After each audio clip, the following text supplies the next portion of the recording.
Maybe, maybe, maybe this will help. Will this help you?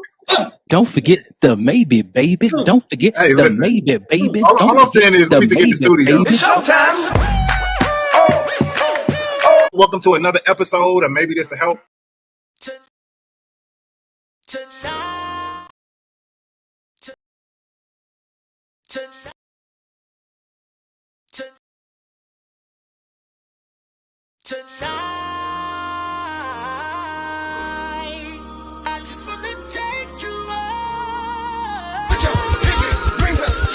Don't forget the maybe, baby.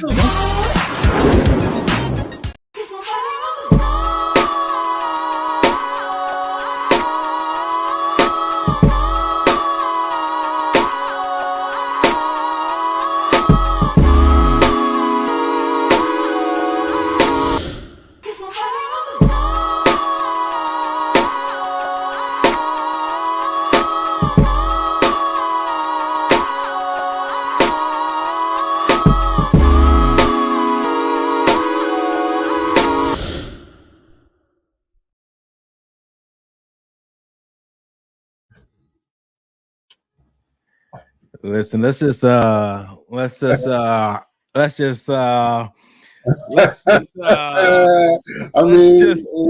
mean, I don't know. Listen, I don't know either. Okay. I asked you. You stepped away. I said, "How should we do this tonight?" And somebody was like, "It don't matter to me." Of course. I feel like it can't just be. Let's just. It needs to be. You know what I'm saying? Ladies and gentlemen. Here we go. Yeah, let's do it right. Bring it to the stage. 5'11", dark chocolate, MMA fighter of the season. Wait a minute. Wait. Okay. I get it, but come on. MMA fighter of the season. The one and only, world acclaimed.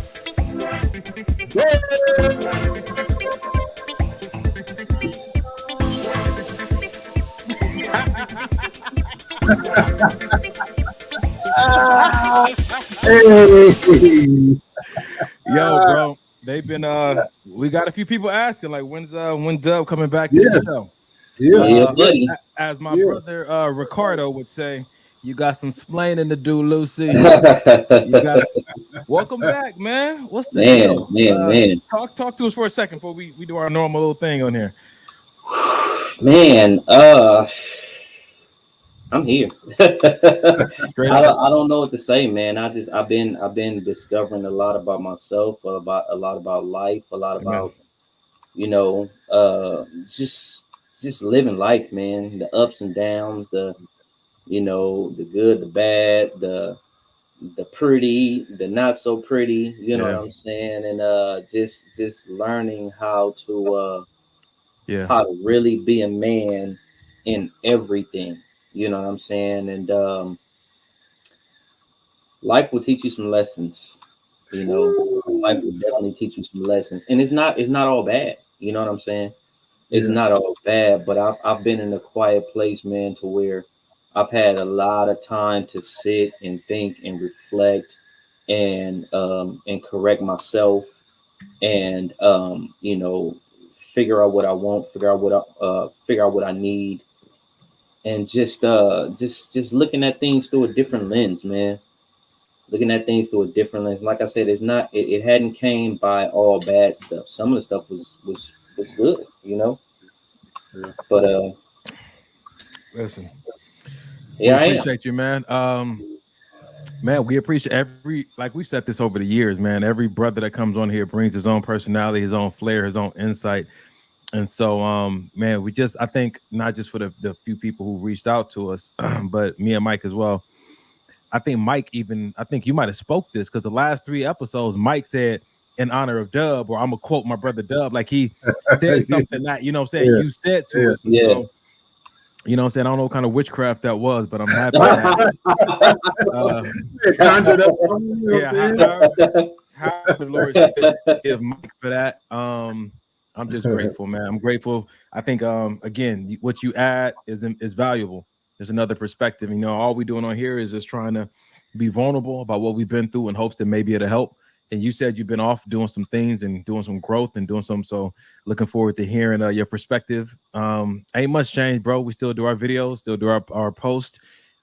We still go candid. Ain't nothing scripted. You guys know how. Too soon? Too soon. My bad. All right. Yep. So welcome. I don't think I need to say anything else. It's not like you're a guest. You just I feel like the brother just went on deployment. You know what I'm saying? Too, and he just he came back. You know what I'm saying?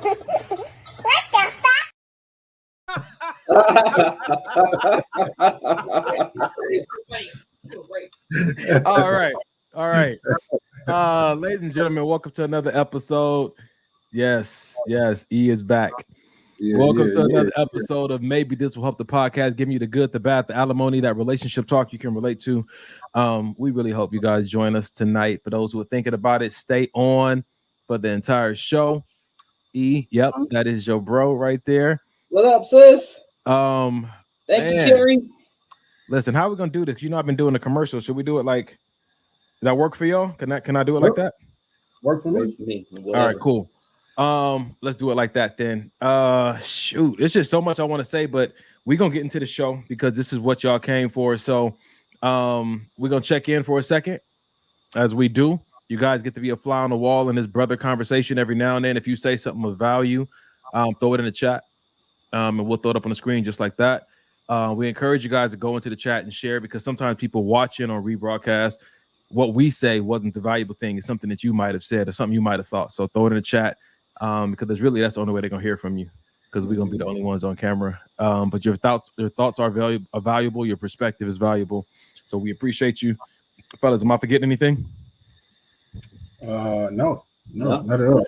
Not at all. Buckle up. All right.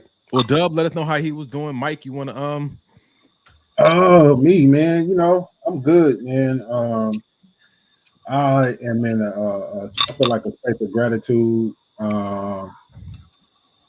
A lot because of, you know, where I've come from in my relationship with my fiance, and then as well as where Denim is at, just at school and at sports, and just, you know, sometimes you have those moments of reflection where you just sit back and like, man, a few years ago I was sitting here like, what the fuck I'm gonna do with my life, or, you know, out here wilding, or, you know what I mean? And just to think, you know, where God has brought me is always just like mind blowing. Like, you know, he's a good God and you've seen him work before, but sometimes when you just sit and reflect and just sit in your own self-reflection, just like, man, it's a lot of moments. It's like, man, I probably shouldn't even be on this planet. I should have been wiped off the face of the earth, from situations, from altercations, from, you know, all kind of craziness. And, you know, you just got to sit back and think that, man, God literally, as awesome and as big and as omnipresent as he is,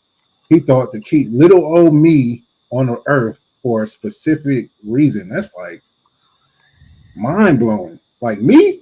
Yeah. Like, because I be fucking up. And you still think that I'm worth keeping here to do your will? Man, so I'm just trying to stay in the attitude of gratitude and just, you know, be present to what God is trying to show me and keep me from, honestly. Right. Straight up. Respect.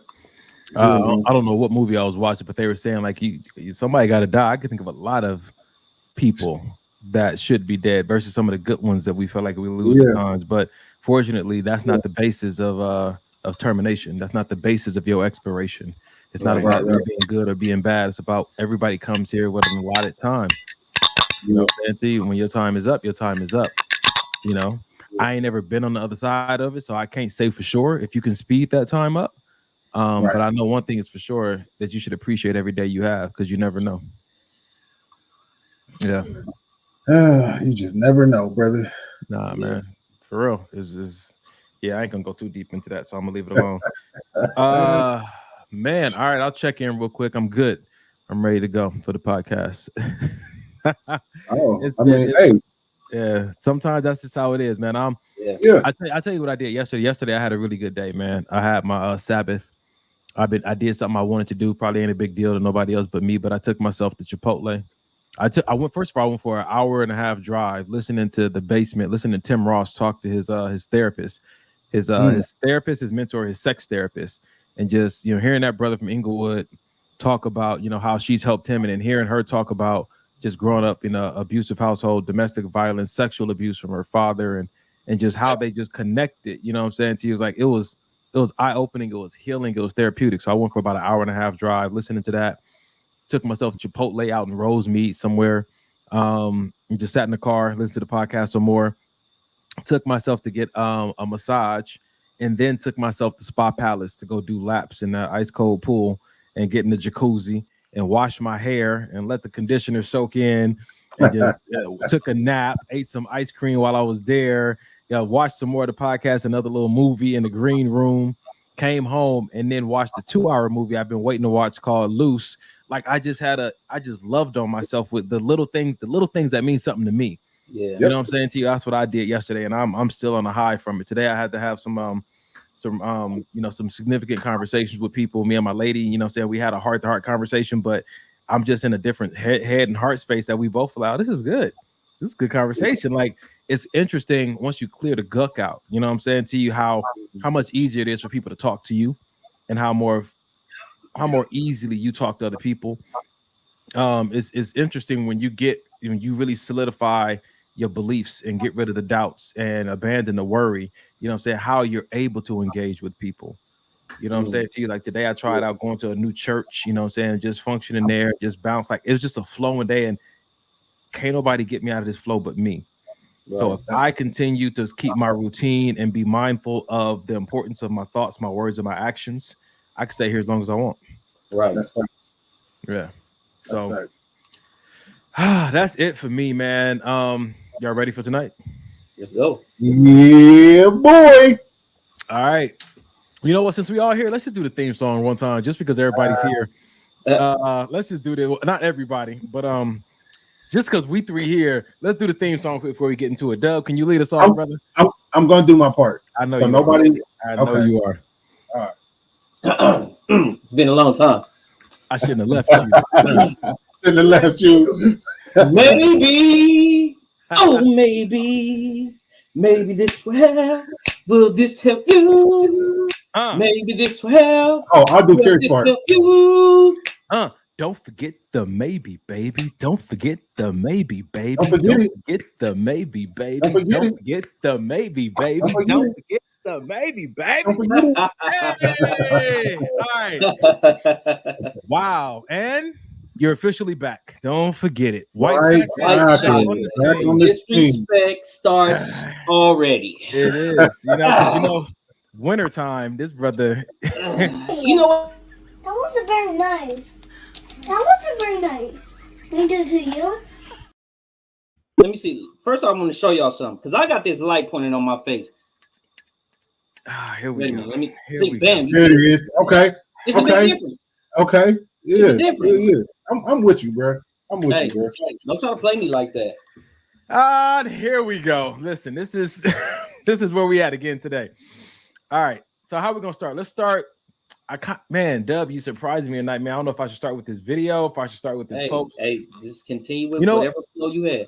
I'm gonna start with the video that I wanted to start with. If I can find it, it's right here. Let's start with this right here. If you don't be you, you're not going to attract other people like you. So then that's when you upset that you got fake friends. Of course you got fake friends because you were showing up as your fake self. If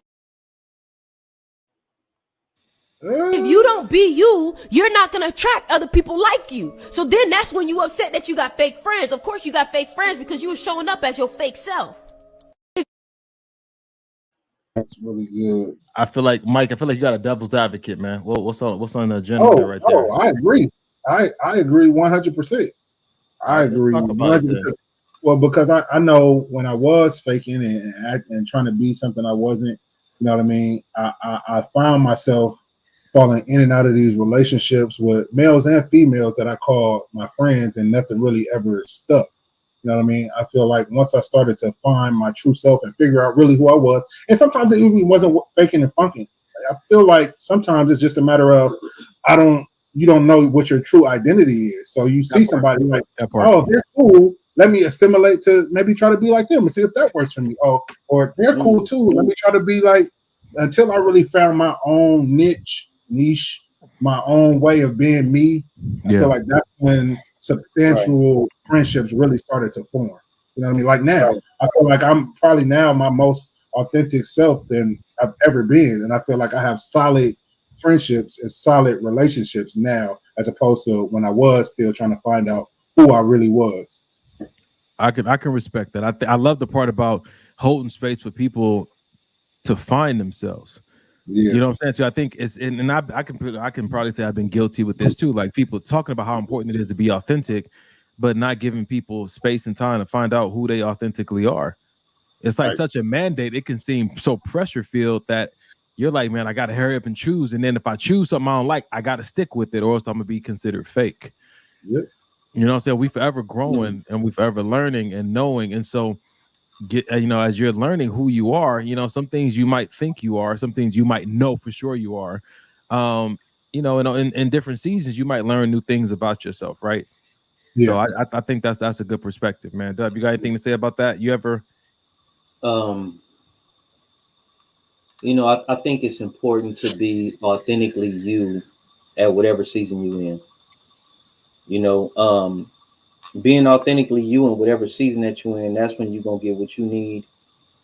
That's when, you're able, I can't say you're able to give somebody else what they need, because you can give somebody else something what they need even when you're faking it. But I think when you are not being authentically yourself, you are stripping away what possibly could come to you, or what you possibly need. For example, like if I need something, or if I'm acting a certain way, but I need something contrary to the way I'm acting, if somebody wants to give me what they feel I need based on how I'm acting, they end up giving me the wrong thing. Gotcha. Right. Mm-hmm. Versus, if I say, I'm cool, I don't need this, I don't need that, but I'm hungry. Somebody's trying to, what I'm saying, if I'm hungry, and I say no, I'm cool, I don't need anything, and this is just a random, whatever scenario. Example. Yeah. But if I say I'm hungry, or if I say I'm not hungry when I'm actually starving, you know what I mean? That's not really being authentic how I feel at that moment. So somebody's not going to offer me food. I'm not going to be taken care of. I'm going to shrivel up. I'm going to be stuck. Right? Versus if I just say, look, man, I'm hungry. I'm pushing my pride to the side. I'm hungry. Somebody can give me something to eat. And like I said, I'm just using that as an example. But I think the authenticity, I think it's going to hurt you more than it's going to hurt other people around you. So I went to look it up because I was thinking about that hungry thing, and I started thinking like, what if I don't want that person to know that I'm hungry? You know what I'm saying? So I went to look it up. To put it simply, authenticity means you're true to your own personality, values, and spirit, regardless of the pressure that you're under to act otherwise. You're honest with yourself and with others, and you take responsibility for your mistakes. I think that authenticity is what, I think we've had this conversation a long time ago, but I think authenticity is what gets you from being a nice guy to a good guy. Yeah. I think we talked about being nice versus being good. Right. And I think, like Dub said, we owe it to ourselves to be authentic, because to formulate a whole sentence, interaction with someone based off of what you know is not true for you.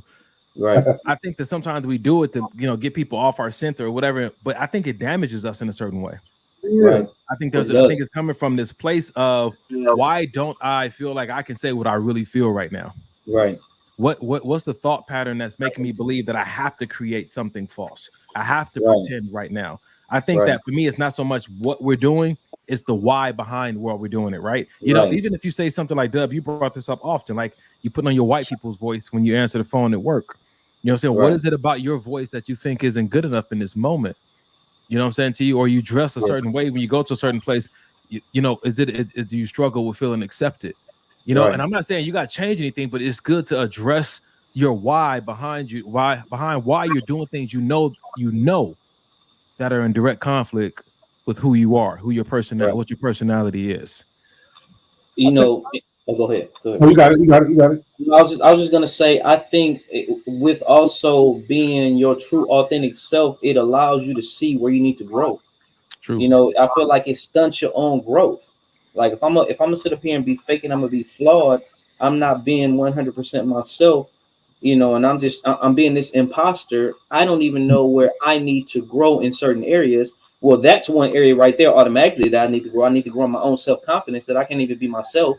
I need to be in my own, I need to grow in learning that, you know, there's a purpose for my personality. There's a purpose for everything that I am. Yeah. Right. So if I'm trying to fake and I'm trying to be somebody else, then I'm not even living up to my purpose. 100%. You know what I mean? There's a purpose for me to be how I am. Right. There's also, you know, in being how I am, that also allows me to see for myself, be able to look in the mirror and see for myself what areas that I need to improve, what areas that I need to grow. Man. So like I said, I just feel like we're doing a huge disservice to ourselves, not even allowing, you know, you to be who your true self is. You're stunting your own growth. I think you said it right there. The most important part, the thing that makes us the most successful at walking out our purpose is walking out our purpose from our true personality. Right. I think that is the first place of acceptance. You got to accept you. And from there, what truly is that's supposed to come from you will come from you. Mike, what was you gonna say, bro? No. Well, pending that, but I'm just to speak on what you and E are talking about. I feel like it's impossible for you to even walk out your purpose if you're not being true to yourself. Like, how can you walk out the purpose that God has for you if you somebody else? You know what I mean? Or pretending to be somebody you're not, or pretending to be something you're not. Or I don't want to, for instance, I don't want to be a pastor, so I'm gonna go out and do everything against that, even though I know that's what God has called me to do. I'm gonna live a certain way. I'm gonna live exactly opposite because that's not what I want to do. You're never gonna get any fulfillment in that. You may get some temporary fulfillment, like it's cool right now, it's fun. I got hoes, I got this, I got money, I got cars, but eventually you're gonna go home and feel empty because you're not really doing what you're supposed to be doing. Like they say, man, you can only fake it for so long anyway, though. Ain't that the truth? That shit catchy. Ain't that true? You know what immediately came to my mind when you just said what you were saying, Mike? What immediately came to my mind is Jonah. You know what I'm saying? You said he had a direction to go. He didn't want to go that direction. Yep. You know what I'm saying? He went the complete opposite. Eventually, he had to be humbled and brought right back. You know what I mean? Because he had purpose. But I mean, it's crazy. Yeah, it is. Jeez. Speaking of crazy, I put these videos together real quick because I want to take us down a path if you guys don't mind. Let's do it. I have 3 videos, 4 that I want to play back to back to back. We'll see if we can get it done before halftime, but it's a path I want to take us down because they just so happen. I didn't do this on purpose. They just so happen to play off each other. So let's start here. See, I actually got some new that I've been trying. I'll come up and I'm like, excuse me, you got somebody to cook for you? And they be like, yo, that's crazy. Just like that. I'm gonna tell you why. You can have as many bad as you want to, but how many of them cooking for you? Fellas, ask yourselves right now. Do you have a woman at home cooking for you? Your girl know how to make pot roast? She be making beef ribs for you, babe? Do she even put turkey legs in her collard greens? For real. They make homemade cornbread from scratch? Oh, snap. I ain't talking about that Jiffy box from scratch. She know how to make baked mac and cheese with the crusty top the way you like? Do she? Guess who do? What's up? Chef Boy RP. That's what I'm saying. You deserve better than that. I would never make you eat no devour hungry man dinners. Hungry man dinners is crazy. I wouldn't never Uber Eats for you 3 times out the week. I ain't gonna lie, she got a little bit of money because that's all I'm about to say. Like, god damn. Play smarter. You gotta do what these other ladies ain't doing. You don't gotta have the best body. That's fine. But can you cook? I see a guy that I like. I actually got. Cooking is big, but I don't feel like how you feel about it, man? That's her pickup line. I feel like it's a dope rap. Like, I was just telling Janae, she probably pulling him with that one. But I mean, yeah, that's all. That's the butt. Yeah, the butt is that's surface. Like, it's great to have a woman that cooks for you and caters to you and everything else. But what else? Like, because at the end of the day, if I need to cook for myself, I could do that. Like, what are you bringing to me that I can't bring to myself? You know what I mean? What do you? Go ahead. I want to see if you can answer this. I want to speak to this part of the conversation. She said the whole premise of the foundation of this game, this pickup, this approach is that so many women out there ain't cooking for their men. Yeah. So when did that happen? You know, I wanna comment off of something that you just now said, Mike. You said, what do you bring to the table that I can't do for myself? There's a lot that we can always do for ourselves, right? But if you have a person that's gonna be your partner, that you don't have to do some of that stuff for yourself, it's a huge help, right? It's a huge help to say, okay, well, I don't have to worry about coming home and cleaning the house. I don't have to worry about coming home and figuring out what I'm gonna eat. You know what I mean? I don't have to worry about, because that's already taken care of. That's a thought that's outside of my mind. So it's like, okay, now I can focus on something else. I can focus on it because I have this long list of things that I need to do, and eating is a necessity, and making sure I come home to a clean house is a necessity. So with all the other things that could be done to help me with that list, those are two major things that, you know, are a necessity that can't wait, that I don't even have to worry about. Yeah, that's right. All right, so I had this conversation, man. What I bring it to the table. He said, as you get older, your need for a woman might change, especially as you find yourself in a more financially stable situation. And he broke it down. He said, how many nights out of the week do you need sex? He said, all right, say, you handle it, say two or three. He said, just put that down, 2 or 3. He said, find out how much that would cost. I said, okay. He said, like, how many nights out of the week do you think you would need a home cooked meal? Because you go to gym, stuff like you meal prep. So most of your stuff is just like it's repeat, rinse, wash, repeating. How many nights a week would you like, a nice meal? You know what I'm saying? It's okay. How much would that cost? How many nights out of the month would you like to go out on a nice date? You know what I'm saying? Do something fun. He said, there's people who provide that service too. Write down how much that would cost. And so we went down this list and writing down these totals, and he was like, which one is more cost effective when you think about the actual time and energy you would need from a woman? And from a logical place, it's like, if this was just business and it's just me looking out for me, it's like, you know what I'm saying? It's crazy, because you also see the thing about people getting married and they run into divorce and end up losing all this money and losing all this time when all they based their relationship off of was a service exchange. And I think that I wanted to say this now because that takes me back to what Dub was saying, like, you can't buy a partner nowhere. Right. Yeah. You can't buy that. You know what I'm saying? If you just need services, you can get that. And I'm saying this for some people don't need to be married because they're not in it for partnership. They just want the services. Get your money right and get those services. You know what I'm saying? Because if you find yourself in this position with somebody who's looking for partnership and another person who's looking for services, you're destined for divorce. Right. You know, and so I think that's something just to put out there. I think that the importance of a partner, not having a lot of times the crazy part about it is, and this is going to be a strong word, and some people may say like, wow, is it that bad? But it is. But sometimes people get in these relationships and marriages or whatever, and instead of being my partner, they end up being my adversary. Straight up. It's like, why are you against me so much? You know what I'm saying? You're supposed to be my teammate. You know what I'm saying? If I am, low on a certain area and you strong in that area, that's the whole point of a partnership. You know what I'm saying? You don't say, oh, well, you don't meet me right here in this particular area. I make more money than you, or I do this better than you. And well, that's the whole purpose of a partnership, because there's going to be several things that I do better than you, that I can provide better than you. There's going to be several things that you do better than me, that you can provide better than me. That's the whole point of a partnership. And with that partnership, you have to say, okay, you know what? My pride, my arrogance, my ego has been pushed to the side. I realize how good we work together. I realize how good we work together. For example, bro, you remember when I was doing that side job and I needed you to come over there and help me out? Yeah. Yeah. So you see how tough that was, even having both of us there. Yeah. But you see how much more difficult that would have been if it was just me by myself.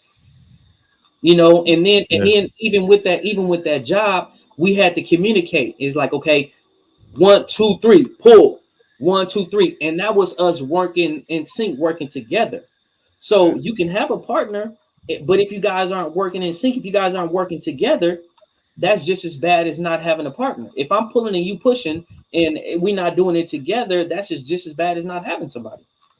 That's so dope and that's so good, because I feel like in this relationship that I'm in now is when I'm really starting to actually realize about that real partnership type of vibe, because with us, with me and Janae, I feel like we know what each other's, we've gotten to know and learn each other. So I know what her strong suits are. She knows what my strong suits are, and what ends up happening is, like we've said out loud, like our little inside joke is, she's the admin and I'm the laborer.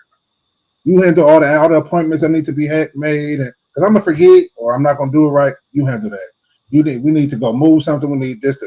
I'm your guy. You know what I'm saying? Something needs to actually happen, and we need to get something done as far as labor wise, or we need to go pick up something. I'm your guy. Not saying that she can't, and not saying that I can't, but we know each other's strengths. So if you know you better at this than me, or if you know that you better than, I don't know, handling the money in the relationship, I'm gonna let you do that. I'm not gonna say, well, I'm the man and I should handle and I bring in it. For what? You better at it. You do it, and I'll pick up the slack somewhere else where you weak at. And that to me is what grows and cultivates that relationship. And nobody, if you leave your ego and leave your pride and everything at the door and just realize, hey, we can't even do this relationship if we're not a team. Because at some point, if you on your own team and my own team, then we're gonna have to verse each other. That's how it works. If we on opposite teams, we eventually have to go against each other. But if we on the same team, we always can work together. I remember I was going through this course, and the guy was saying how people don't understand one of the most important things you can have in a marriage is agreement. Yeah.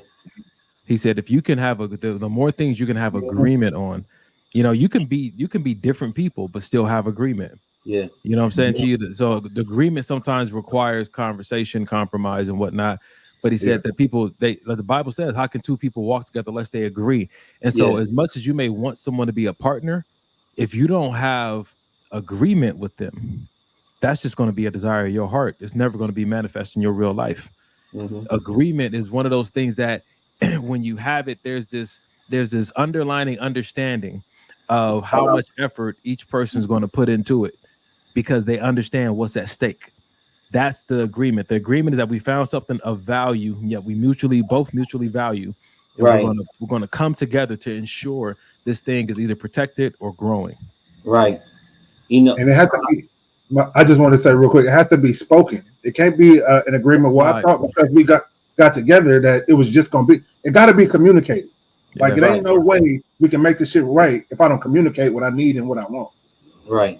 You said a specific word, Donnie, and I love that word. You said value. What I've noticed a lot of times, things will happen, and someone is so easy to let somebody else go, and I believe that the value for that person is not there. I believe you have these relationships, and if you value something, it's just like, oh no, this is a classic. I know I need to change the motor. I know I need to do all this, but I value it. I know the worth of it, right? Mm-hmm. And sometimes we don't give something a significant value, so we just throw it away like it's trash. You know what I'm saying? It's just like, oh well, whatever. Hold on. Talk about that for a little bit, because throwing it away like it's trash, some people could think that you just disregard, like, oh, whatever. But that can be done. You can still be doing that in very subtle ways. Absolutely. Absolutely. You could throw somebody away by disregarding them. You could throw somebody away by, even with the whole point of if say you have your partnership, right? And your partner usually does something in that partnership, right? Yeah. And that partner is just, having an off day, not feeling well, whatever the case may be. And you can't say to your partner, oh, it's okay, baby, I got you, don't trip. But all you want to do is just enforce. Well, you supposed to do this. This is your job. This is your area. Where's your grace for that person? Where's your value for that person? To know, like, hey, it's okay. It's okay, baby. You don't have to worry about it. And I think the thing is, when we start worrying about ourselves more than we should, not saying you should not disregard you should disregard yourself, but when you start worrying about yourself more than you should, it shows up in what you think that you should be doing for your partner, because you start worrying about what they're not doing. Like, you know what I'm saying? Like me and my lady, like when we see each other, I told her, like, man, could we just hug? Like whenever we ain't seen each other, like let's just hug for a second, because I value that I have a person right now. I ain't always have that. You know what I'm saying to you? And so I prayed for that. And I think that oftentimes we can be holding hands with our answered prayer, driving our answered prayer, living, you know what I'm saying, with our answered prayer, and become so comfortable with it that we don't walk in the gratitude that we should be walking in. You know what I'm saying to you? And so, you know, if you valued it once, it's your responsibility to make sure that you don't forget why you valued it and to continue valuing it. Absolutely. Jesus, what's going on tonight? What's happening tonight? Something in the water. It's November. I don't know. I was about to say, man, it's November. You don't want your intro? Okay, cool. We'll try to bring you in the right way. I'll give you the grandiose intro. Nah. What up, you need that? Yo, ladies and gentlemen, this is for those who don't know, this is a creator, the godfather, or maybe this will help the podcast, the visionary, the one who started it and put it all together and invited each of us on one by one, Mr. Kerry, the Prophet Darrell.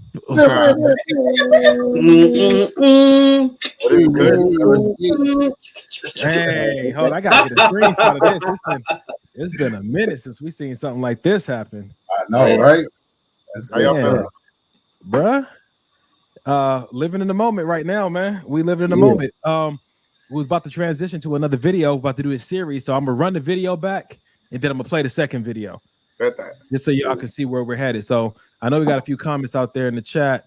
Yeah, Vic, we got the whole squad tonight. Right. Yep. Las Cuatro. There it is. That's good. That's good, man. All right, so check this out. I'm about to run this back for Kerry, then I'm gonna play the second video. So you here just in time, man. Cause we about to get into some testifying about people we've come across like this. So check this out first. See a guy that I like. I actually got some new that I've been trying. I'll come up and I'm like, excuse me. You got somebody to cook for you? And they be like, what? That's crazy. Just like that. I'm gonna tell you why. You can have as many bad as you want to, but how many of them cooking for you? Fellas, ask yourselves right now. Do you have a woman at home cooking for you? Your girl know how to make pot roast? She be making beef ribs for you, babe? Do she even put turkey legs in her collard greens? For real. They make homemade cornbread from scratch? Oh, snap. I ain't talking about that jiffy box from scratch. She know how to make baked mac and cheese with the crusty top the way you like? Do she? Guess who do? What's up? Chef Boy RP. That's what I'm saying. You deserve better than that. All right. So check this out. We're gonna go off of that video. We talked about her vibe, her energy, why women stop cooking for us in the first place, and all that kind of stuff. That's her pickup line. Do we value that? Check out this second video. I want to be loved. I want marriage. You know, a lot of us get on here, we act tough, and we be like, I don't want a man. I don't need a man, but I want him. I want to be loved. I want somebody to love me. I want somebody I can be vulnerable with. The problem is, and I'm not crying, y'all, because I'm sad. I'm crying, y'all, because it's like a release right now.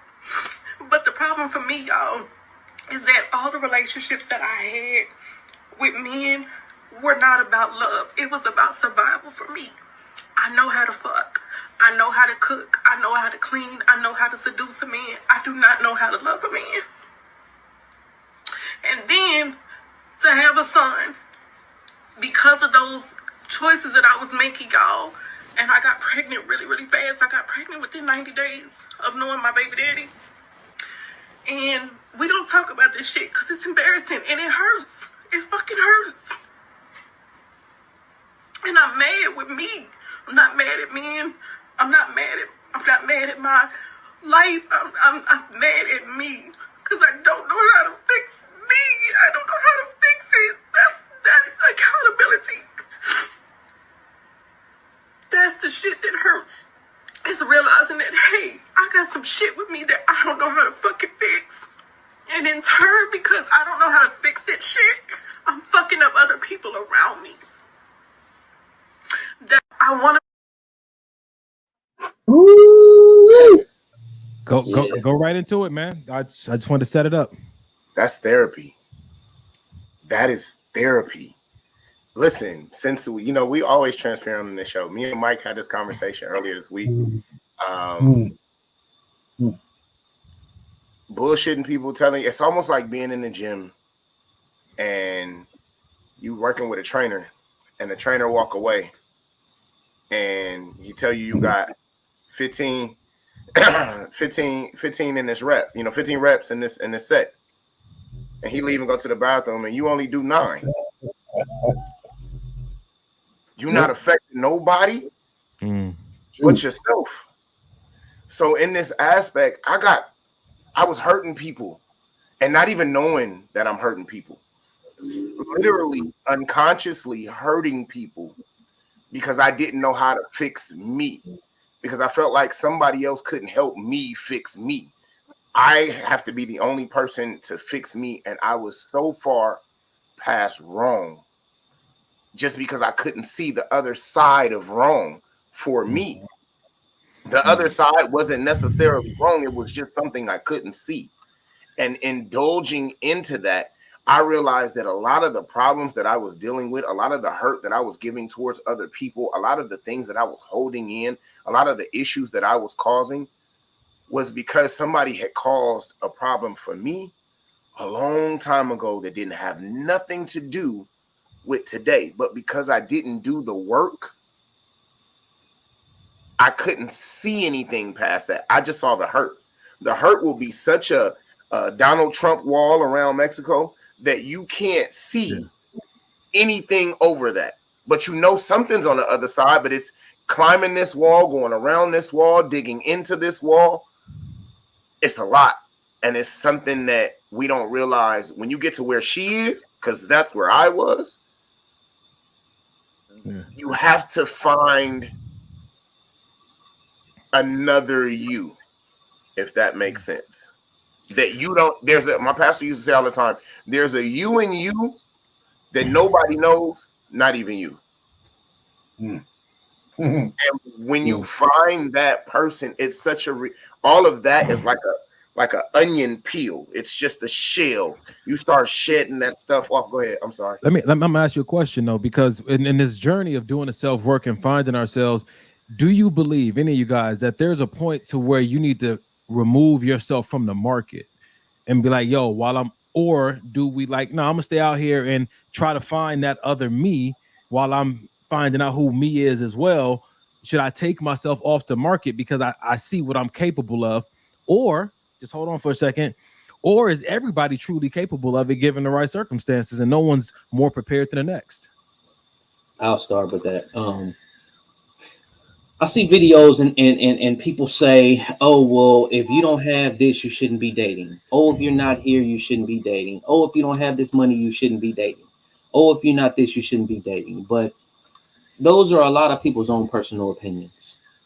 And I believe too many times people are living their life based on other people's personal opinion, because the person that you're pushing yourself away from and saying, oh, no, I can't do this, could be the person to help you heal.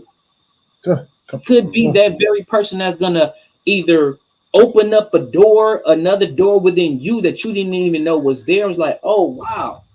Or it could be that person to stand behind you and say, I know this is going to be hard for you, but you got it, baby. I know this is going to be tough for you, but you got it. And I'm right here with you.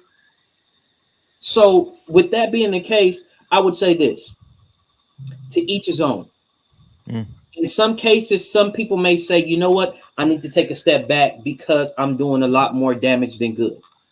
Okay. In other cases, it may say, no, I need you right here with me because without you, I can't get through this. Got you. I think in some aspects with that, it doesn't necessarily have to be a mate. Sometimes it could be a brother. Sometimes it could be, you know, a best friend or a family member. But I honestly feel like in that space where you are, and this is like Dub said, this is, you know, to each his own. I feel like in that space, in order to be okay, in opening doors that you've never opened before, you got to deal with the things that's behind them. So in that process, people tend to become different people. You tend to change and develop into something different. And sometimes a mate might not be able to flow with that change. They might not be able to understand that change. In that change, you may be a little more mean or a little more standoffish, not necessarily even mean. You just may not even, because what I've learned is that when I don't understand something, it's not always wise to necessarily speak because you can. And that to some people can become offensive in that kind of relationship, in that kind of rapport, should I say. Not really offensive, but maybe they don't know what to do. And so now you're building another problem or on another stance. But like I said, like Dub said, it could be somebody that might be like, I'm going to stick through it with you, and I'm going to get to learn this new you just like you getting to learn this new you. Yeah. Mike, you want to comment on that before I want to ask another question or give another example? No, I'll get on the next one. This conversation is really good. Even that video. I'll say I'm not moving to the next video. Oh, okay. I was going to comment. Okay, go ahead, because I wanted to add something to it, but I'll add. Yeah. I'm not moving to the next video. I wanted to say this. In all that we're saying, this lady said, "I don't know how to love a man," and that's why I asked if a person should take themselves off the market if they don't know if they don't know how to love somebody else. And I know that sometimes, it's like with the jobs, I hire people and, I'm on the hiring team at my job. And it's like the job says you need experience, but who going to give me a chance to gain the experience? You know what I'm saying to you? And so you got to be equipped for someone who ain't got no experience because, there's some things that come with people with no experience. So you can't just be acting like, oh, I can handle that when you can't. If your infrastructure ain't built that way, you know what I'm saying? If your patience and your love ain't built that way. But something me and my lady said not too long ago, and we're kind of standing on it, said the goal here is not to get married. We're hoping that's the fruit. The goal is to let God love one another through one another. Mm-hmm. The goal is simply to allow ourselves to let God love her through me and let God love me through her. That's the goal every single day. And in doing that, if that results in a happily ever after, a marriage and children, and it's a bond partnership and everything, we know that it started. And this is just for us, because I know what Dub said about people having their opinions. We know that it started with us yielding ourselves to be a vessel of love, to be a vessel of God's love to get to that other person. And if we keep that on our minds every day, we will not just end up being where we need to be, we will stay aligned along the journey with where we need to be. I'm just going to let God love you today through me. That needs to be my mantra every day. I like that. And it kind of goes into what I was actually going to add into, because sometimes like we're ever evolving, ever changing. We're constantly growing. We're constantly, we're changing. And sometimes those changes happen without our want, for lack of better terms, right? You start to get older as a man. Your body changes. You go through the changes of life as a woman. You know what I mean? Your hormones change. It does things to your body. It does things to your mind that you have absolutely no idea, right? You go through these things. You're going through that change of life. Those hormones change. Your oxytocin level starts to decrease. Your estrogen level starts to decrease. Now your bonding hormone, the oxytocin, starts to decrease. And now you like, man, what's going on? Now you start to feel depressed and you start to feel like you don't want to be here anymore. So those are all changes that happens. And it's not even, you have absolutely no control over that.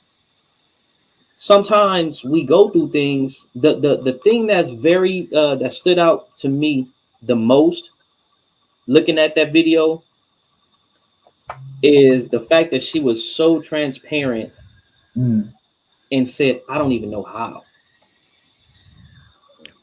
Like that stood out to me because it showed to me, even her crying, that she had a desire to, but she didn't even know how. Right. And sometimes going back to what you were saying, you hire somebody and they may not know how, but they have a desire to. And they like, look, man, I don't even know which way is up. I want to. I don't even know which way is up. Now, on certain things, you have the time to teach somebody. On other situations, you really don't have the time to teach somebody, depending on the sensitivity, the severity of whatever it is that you need done. So sometimes you have that room to say, okay, you know what? I know you don't have any experience in this, but here, let me teach you. I got a little extra time here. Let me teach you.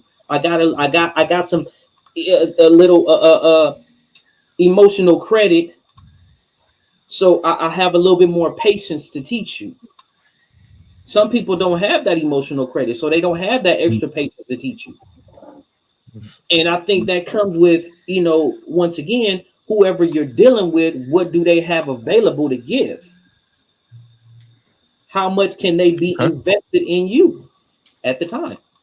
And does it have to be the way that you want it? Do they have to invest the way that you want it? So that leads us into this next video that in our 4-part series that we got here. I feel like we at church. I am the man I am today because of the pain I've had to endure in marriage, the struggles I had in my marriage. I mean, if we're going to be on the podcast, we're going to keep it 1,000 wild, right? Absolutely. Right. Like, bro, I don't want nobody to hear what I'm about to say and be like, I ain't never getting married. Like, don't do that. It is one of the best decisions ever made, and I married the right person. But if I'm on some little boy stuff, if I'm on some flesh stuff, if I'm on some selfish stuff, if I'm on some what I need, I would say I married the wrong person. Bro, my love language is physical touch. Like, my love language is words of affirmation. My wife really the opposite of that. Some women just ain't lovey-dovey, touchy, super affirming like that. Like, my wife's amazing. She's hella efficient. She's very trustworthy. Like, before I got married, bro, I was running 2 nightclubs, popping bottles every night. And so you go from that, selling weed by the pound. So you go from that lifestyle, sleeping with whoever, to now settling down, become a man of God. You get married. All right, it's one woman. I tell people all the time that I am who I am today because of how I've been formed. Like, I am. Run that again. Yeah. All right. I am the man I am today because of the pain I've had to endure in marriage, the struggles I had in my marriage. I mean, if we're going to be on the podcast, we're going to keep it 1,000 wild, right? Absolutely. Right. Like, bro, I don't want nobody to hear what I'm about to say and be like, I ain't never getting married. Like, don't do that. It is one of the best decisions ever made, and I married the right person. But if I'm on some little boy stuff, if I'm on some flesh stuff, if I'm on some selfish stuff, if I'm on some what I need, I would say I married the wrong person. Bro, my love language is physical touch. Like, my love language is words of affirmation. My wife really the opposite of that. Some women just ain't lovey-dovey, touchy, super affirming like that. Like, my wife's amazing. She's hella efficient. She's very trustworthy. Like, before I got married, bro, I was running 2 nightclubs, popping bottles every night. And so you go from that, selling weed by the pound. So you go from that lifestyle, sleeping with whoever, to now settling down, become a man of God. You get married. All right, it's one woman. I tell people all the time that I am who I am today because of how I've been formed. Like, I am.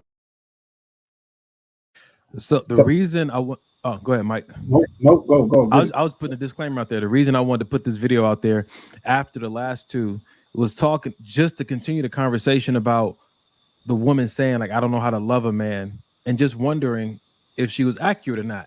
Don't know her, can't say it, but sometimes the way you love a person, I said it like this, and I didn't put it up as a post. I said, dating the wrong person will make you hate the thing that you once was passionate about. And sometimes you can come into a situation, feel like you love and bomb, but you loved on the quote unquote wrong person. And now you questioning your own love. Maybe you do know how. And so when I'm listening to this video, I hear him talking about, like, here's what I thought I wanted the affirmations and I wanted the physical touch. She didn't do that. She wasn't built like that, but I still feel like I'm a fortunate man. I just want to open up the conversation to that regard. Like, do we always know what's best for us, or do we really value what we bring to the table?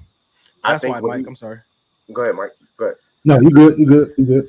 I feel like what he was tapping into was what happens in the journey of becoming a man. You start to see the things that you need versus the things that you want.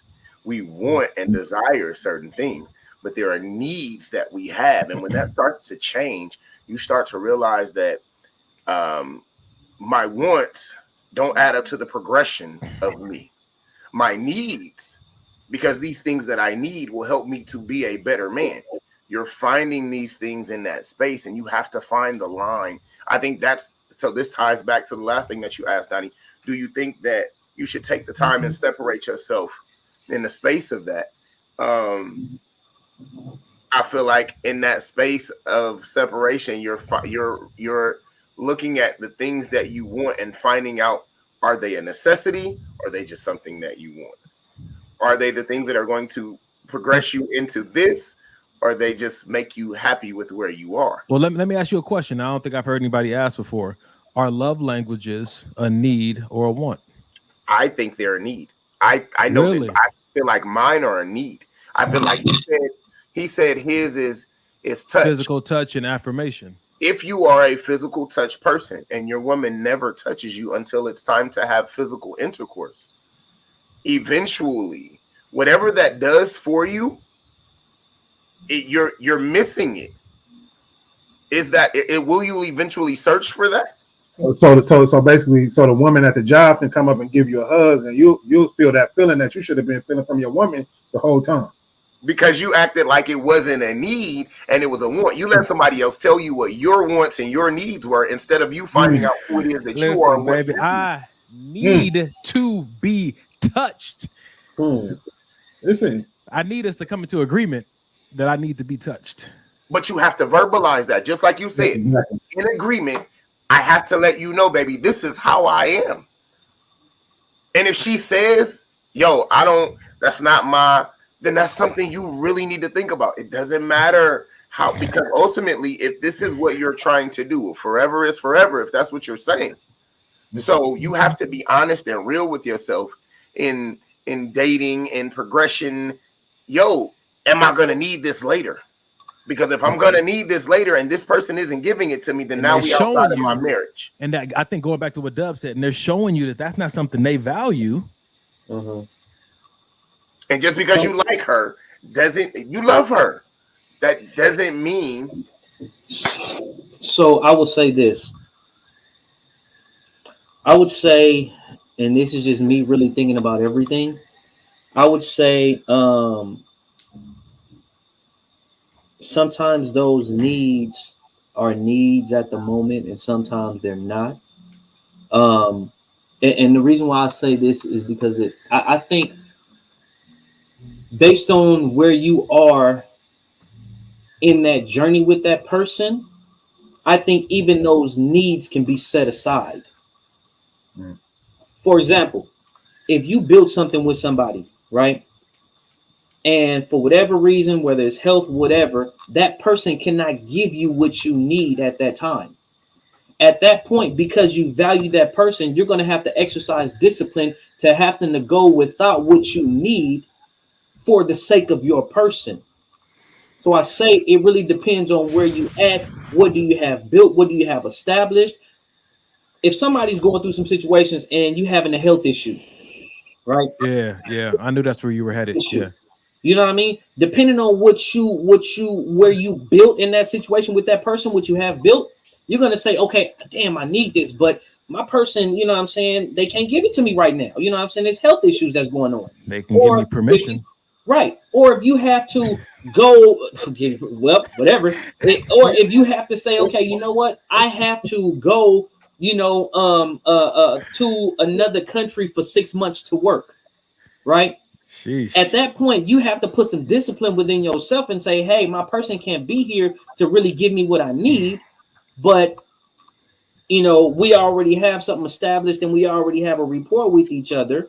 You know what I mean? We doing the best that we can at this particular time. So I wouldn't necessarily say, yes, you just bounce from somebody who can't give you what you need. And I'm not going to say, no, you stay and ride it out till the wheels fall off, because it also depends on the effort or the lack thereof that a person is trying to give you what you need. Some people just don't want to give you what you need because they're selfish. Some people just don't want to give you what you need because they're like, oh, well, whatever, you pissed me off this day, so I'm not going to give you what you need. I know you need it. You know what I mean? So I think it also depends on the heart posture, you know what I'm saying, of the person that can or cannot give you what you need at the time. I think temporary is based upon situations. If my need is physical touch, if that's my love language, physical touch, and she got to go off for 6 months because she got to work in such and such, I'm okay for 6 months. But if this is not something that she does at all, if it's just not in her nature, baby, I don't care how much I love you. That means that any, mini, mighty, mo can come up to me and give me this feeling that I'm looking for, that I desire from you. And if you can't give me that, then there's a block in this connection at some point. I'm just scared of, and me, after doing search upon myself and understanding what I need and what I desire, I'm scared of providing a space for someone to pick up the pieces per se, because it's not my desire. I don't desire, but I think with getting to know yourself, you start to pinpoint the things that you need versus what you want. Those non-negotiables. But I think that's, again, I used to say this on the show early. The non-negotiables can be, I like pennies in my middle console. If that's your thing, If that's your thing. That's your thing. You have to be okay with it before you can make somebody okay with it. You have to be honest with yourself about what it is I need and what I want. I mean, versus what I want before you can bring it to the table. I think that. Oh, go ahead, Mike. You've been waiting for a minute. No, I'm just gonna say I think I'm coming from it from a different angle. I kind of feel like if my partner is saying they need something, what is it gonna hurt me to just give them that? Like, I want to be with you for the rest of my life. You tell me your thing is physical touch, I'm gonna come and hug you, rub your feet, whatever. It's not hurting. It's not going against my morals. It's not taking me out of my element. It's not going against the will of God. Why not? But let me ask you this, Mike. If it's not your thing, then it's not really on your mind. How do you keep it on your mind to do that thing? If it's affirmation. We're talking about the love for your partner. Like for me, my joy, I get joy from making or doing things that I know make my partner happy, doing things that I know make my partner feel good. So just like anything else, if it was a Raider game on 2 weeks from now that I got tickets for, I'm not gonna forget about that. I'm not gonna. We got a smooth W. Come on, bro. We got a smooth. It was against the New York Giants, but still, it was still. I'll take the W's where we can get them, brother. Come on, bro. Come on, man. Come on, Doug. Where your Raider? I know you got one, bro. Please, I'm Washington, bro. Wow, not the Redskins. Okay. Anyway, they ain't even Redskins no more. Right. Nah. So what I'm saying is, though, if it's not gonna take nothing away from me, if it's not gonna to hurt me to do it, my thought process is just do it. Like this is the person you want to be with. Make an effort. I don't care if you got to set alarm on your phone.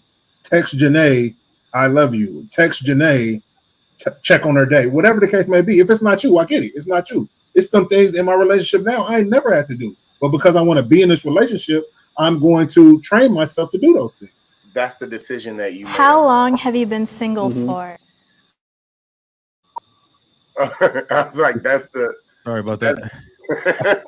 Once you get into the mindset of being ready to be someone's partner, then you start to think like that. Then you start to think like, what is it that you need that's not gonna if it's not gonna harm me? For instance, I was dating a woman who liked her door open.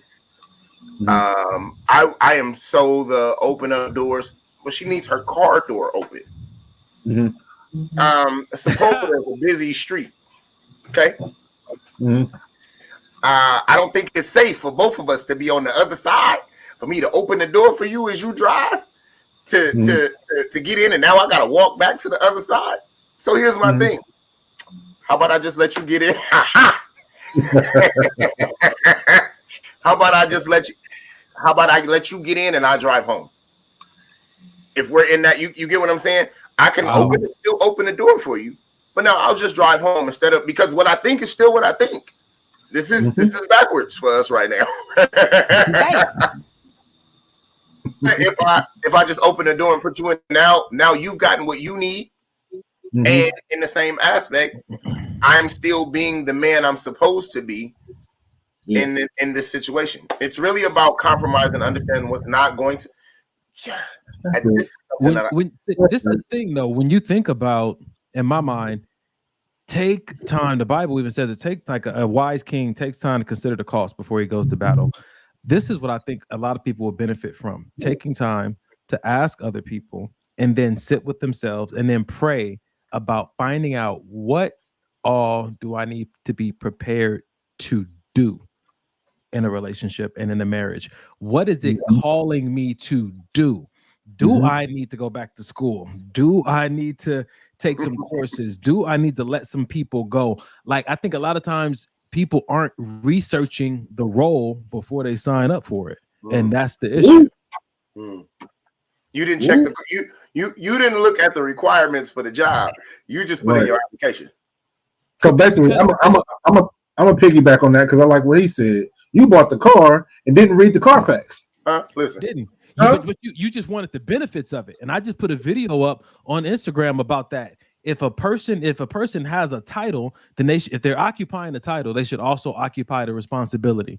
And if they're occupying the title and not occupying the responsibility, that's on you because you gave them the title and didn't enforce the accountability associated with the responsibility. Who is giving these responsibilities? Who's to say what responsibilities are what? Is the couple supposed to map that out?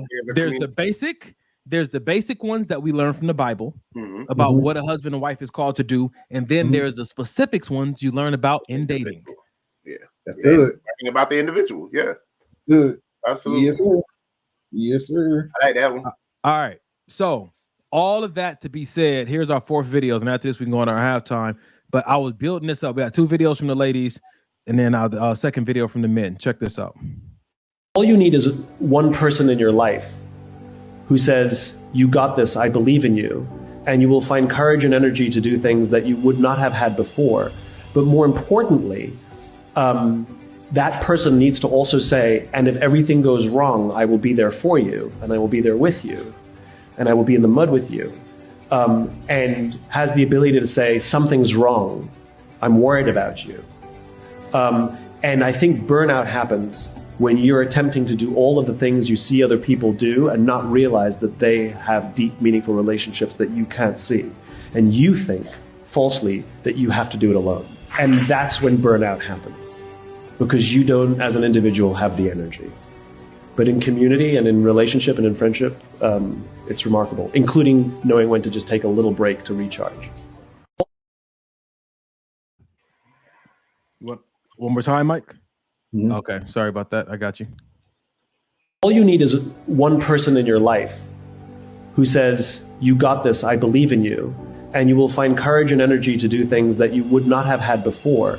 But more importantly, that person needs to also say, "And if everything goes wrong, I will be there for you, and I will be there with you, and I will be in the mud with you," and has the ability to say, "Something's wrong, I'm worried about you."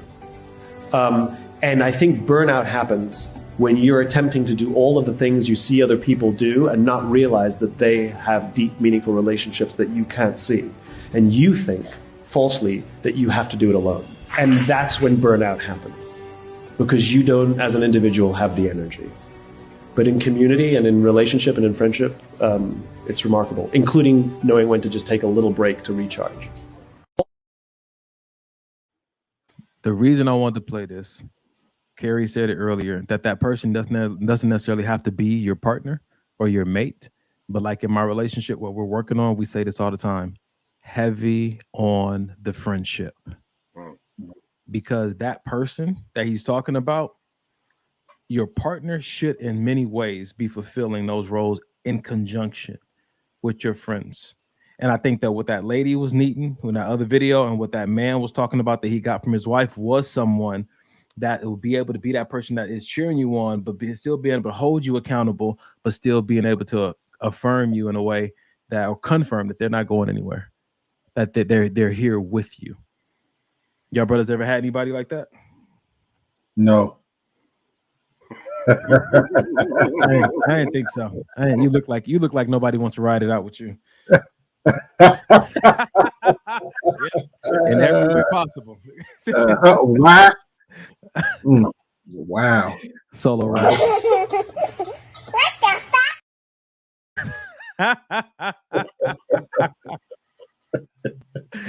Yeah. Sorry about that. I'll be nice. I feel like I haven't got these relationships until the years that I'm in now, late 30s, 40. I feel like I haven't. I was gonna say early 40s, but no, it's just you are. This is technically early 40s. You can do that.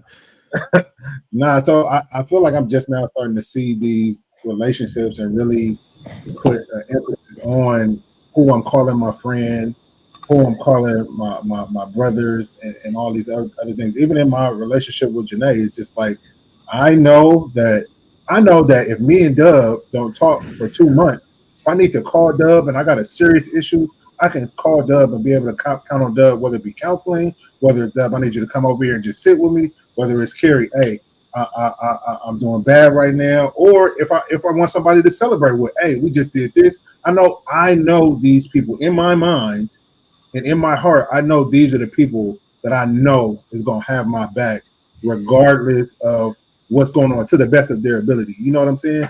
And I feel like, you know, the word friendship and the word, all of that is just thrown around so much. I hear people say, "Oh, my homeboy, my homegirl, my friend." Like, why though? Why though? Because when the shit hit the fan, are those people really finna be there? You know what I'm saying? And I just feel like, you know, it's important in these relationships, like you said, not even just romantic relationships, but to start building these things with people that you know are not, you know, fight or flight. They're gonna ride with you, you know, and they're gonna tell you the good, and they're gonna tell you, they're gonna give you a swift kick in the ass too when you need it. I've gotten that from all three of you guys before. I've gotten it from Janae before. Even been on the podcast when I was going through my stuff with stepping outside the relationship, and she told me, like, you a hypocrite, my nigga. Why is you on the show talking about XYZ and you're not living it? Yeah. These are the people the type of people that you need. Like, for me, these are the type of people I need in my life, because I know me, and I know I need people that can be sounding boards and be able to ground me and be able to affirm me when I need it, and be able to give me a swift kick in the ass when I need it as well. And like we were talking about earlier, even those people need a break. Even those people have to get to learn you again, because we are all developing in life. We are all constantly changing. And that's the same way that your mate has to get to know the new you, so does everybody around you. And a lot of times we feel like, because we're so comfortable with people, that we don't have to. We know these people. We know what it is that we know who they are. We know what it is that they're doing. And sometimes we don't have the slightest fucking idea. We just talked about that. Me and you just talked about that earlier in the week. Assuming because you've known a person, or known how they were, or known them for so many years, or have so many experiences together, you know, you assume that they're just going to be the same person. You can't always assume that. People change, people grow, and we have to always be learning our partners, whether that's homeboys, homegirls, romantic. Always be learning, always be willing to learn. Don't be so closed-minded to say he was like that then, so he's like that now. Yeah, I remember Kings Beach. Remember when we had the conversation about Kings Beach therapy? Man, listen, when I said, how can an ex say, I'll never go back that way again, because I've grown to where I am, and I've developed and I've matured. So you seem to think that you're the only person that is I guess so. Gotta be kidding here. Yeah, man. Yeah. Oh, wow. Yeah, that time has arrived, ladies and gentlemen. It is halftime. Thank you for joining us here. Maybe this will help the podcast. Carrie, you want to same routine during halftime. Is there anything you want to say? I feel like I was doing your part. Go ahead. Not looking side to side. I don't know what to do with my hands. I don't know what to do with my hands. I don't. This is y'all show now. I'm a visitor. I'll give you a little prompting. There you go. So listen. You like the conversations that we're having right now, and they're doing something for you, or even if you just think they're going to do something for somebody else. This right here, this right here, that is how you give from your heart. Now, you know, like the basket that went around and Coming to America. This is how you help this progress. If you want to give from your heart, from your mind, from your pocket, from your kids' Cash App, whatever it is. Jesus. And if you don't have Cash App, please go to Maybe This Will Help Podcast. We can hook you up with the Zelle and the Venmo, or as always, meet you in the corner of Crenshaw and Slauson. Nope, not me. That's gonna be Dub and Donnie. All right, Dub. I need you during the halftime. We do this as well, Dub. Can you do this one for us? Don't do it. Don't I do can't it. even see the. No, hold on, let me see. Let me try to. It's a model. It's a model named Michael David. We like to promote this. Where is? Yeah, you see this. You see that, brother?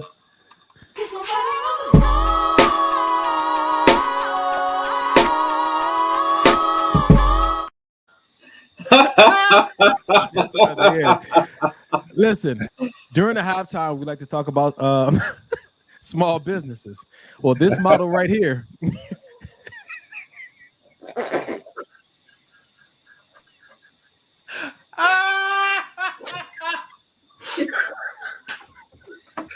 Yeah, that wasn't very nice.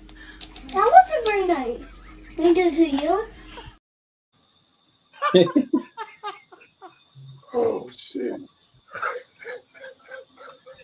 This bitch. Yep.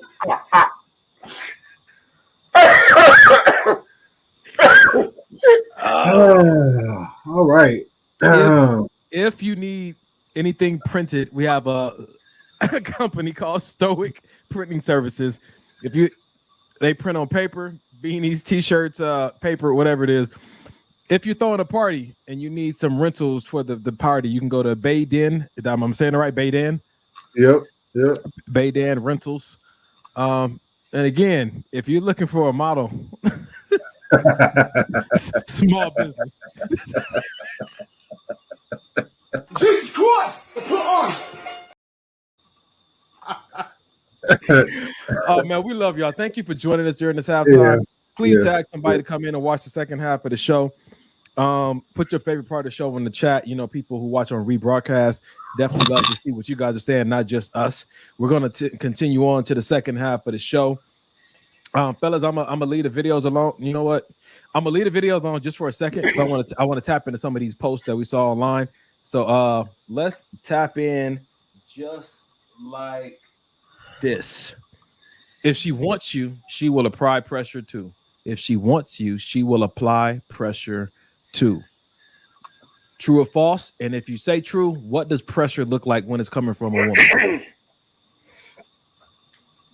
So I say true, and I don't feel like it's not for me. I don't feel like it's necessarily pressure. It's just matching my same energy. I want to talk to you. I'm gonna hit you up. You want to talk to me? Hit me up. I want to go out with you.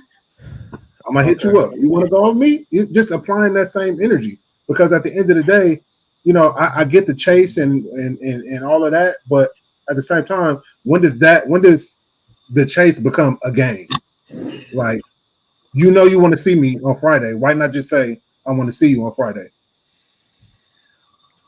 I'm looking up in the Urban Dictionary what pressure is. Anybody? I was just going to ask you the same thing because I don't even know what applied pressure mean. I mean, that's these young folks talking, bro. I mean, you know, I'm serious, man. I see stuff and people be like, "Oh yeah, I'm pressure." What is that? What does that mean? Go ahead, read it, Donnie. Hypertension and high blood pressure. Jesus.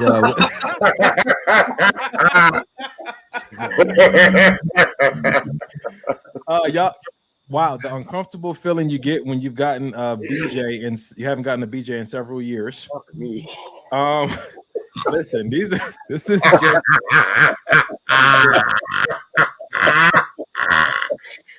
oh my God. You guys keep talking. I'll let you know when I get one that's appropriate to what we're talking about. What is pressure? I think pressure would be like, I guess in layman's term, to make a decision, like either catch me or let somebody else, you know, or applying pressure on another person to be better. I don't know, bro. What about when women be saying, "Oh, you see me? Look at this. I'm pressured." Okay, women. What does pressure mean in the chat? I would say, yeah. Look in the chat. I would say what I always thought it meant when I was looking up. I always thought it meant that I was an urgent situation, that you shouldn't let this pass by, or this is something of extreme value. I always took it that I'm an urgent situation. When I hear that, it just seems in context, that's what it seems. We are telling our age right now. We are 40-year-old men struggling to identify what in. So it says when something or someone is the shit, or that person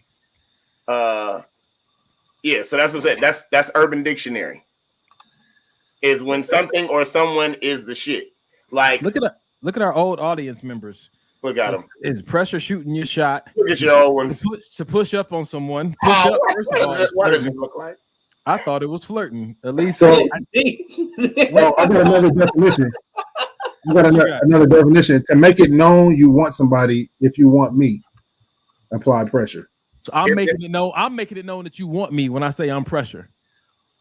So if there's pressure on a person, someone is trying to persuade or force them to do something, may have put pressure on her to argue.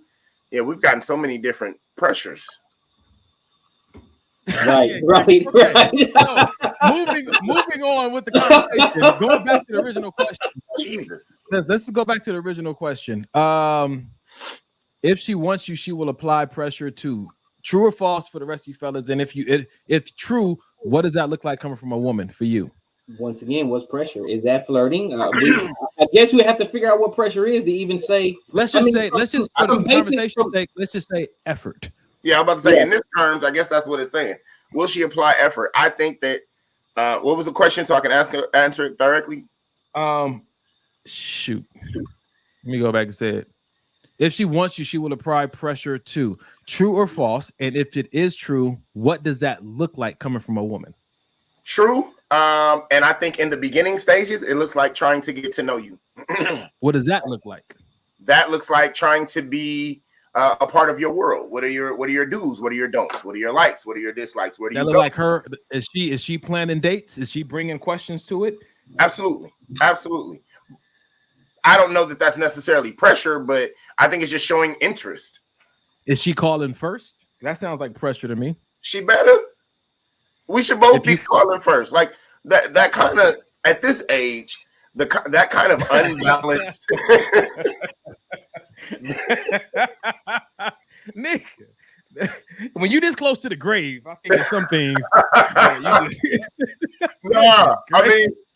But seriously, at 40, it's just kind of like, yo, are we both doing this, or is it just me? Because if it's just me, I'm gonna get off.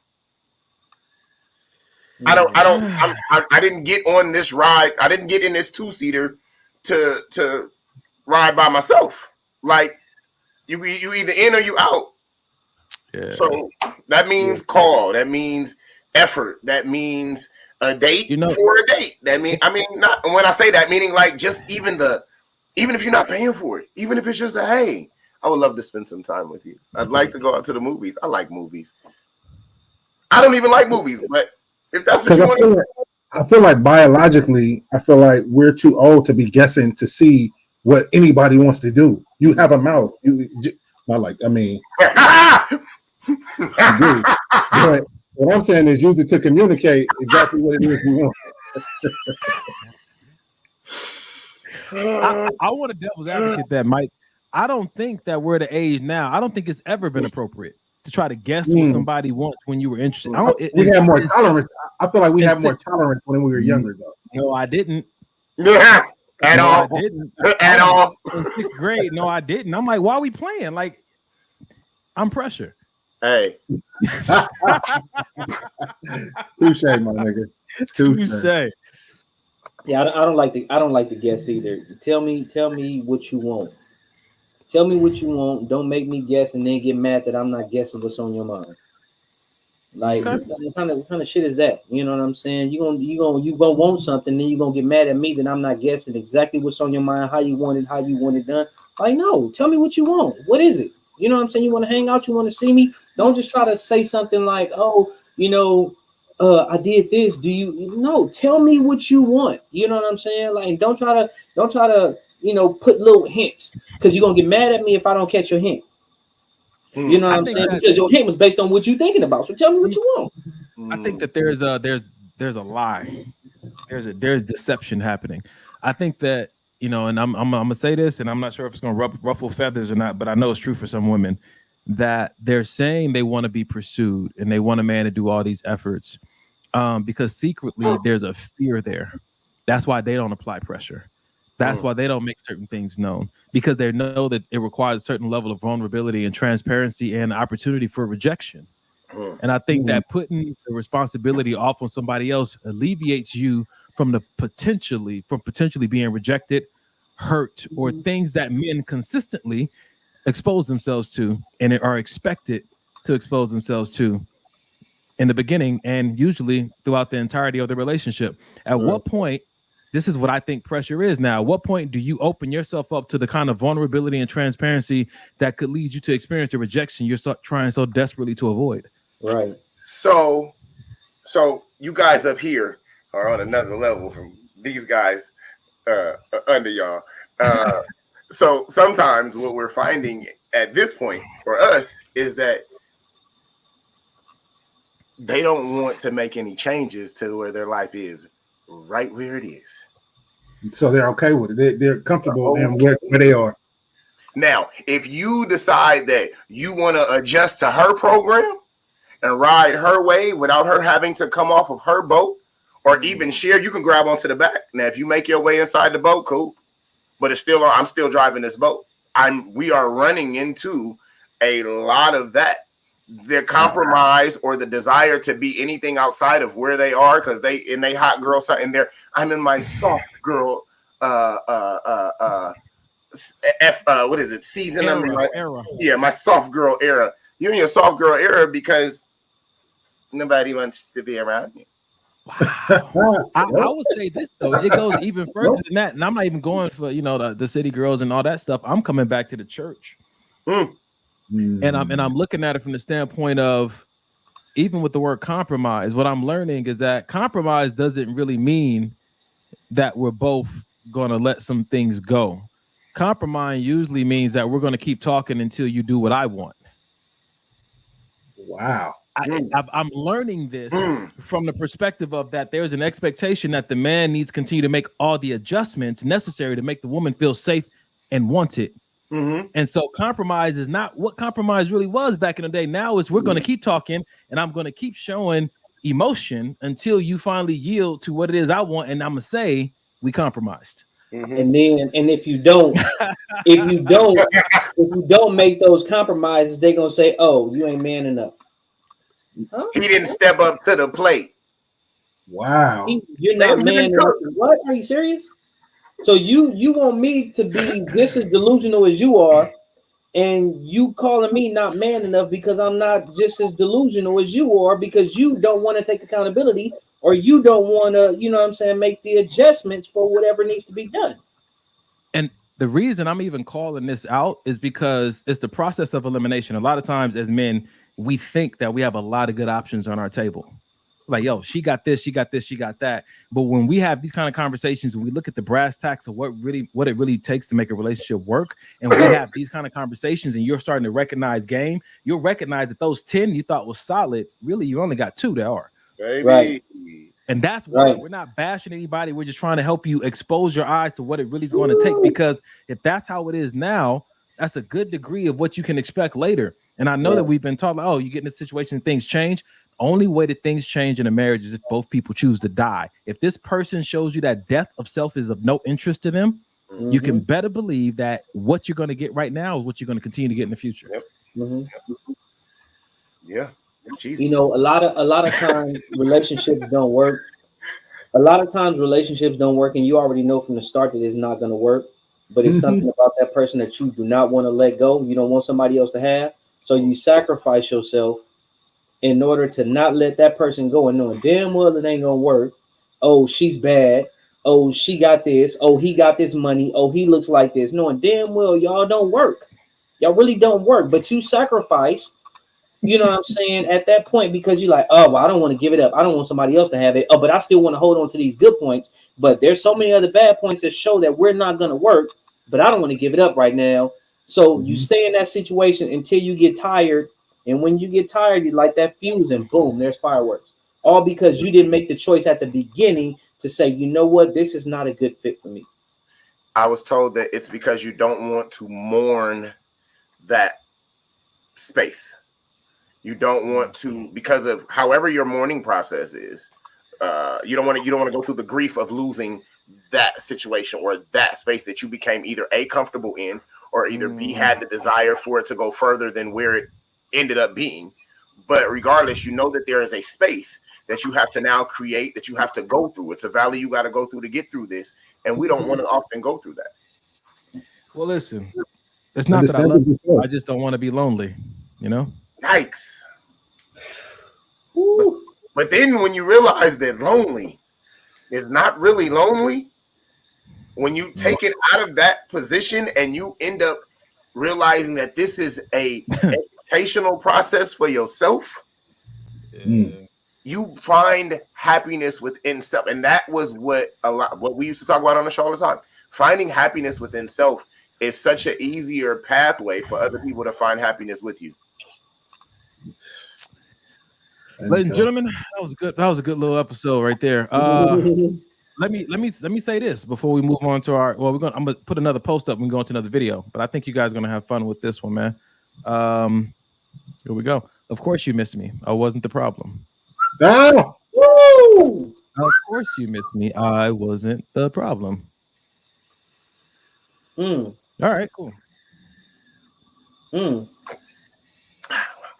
I think that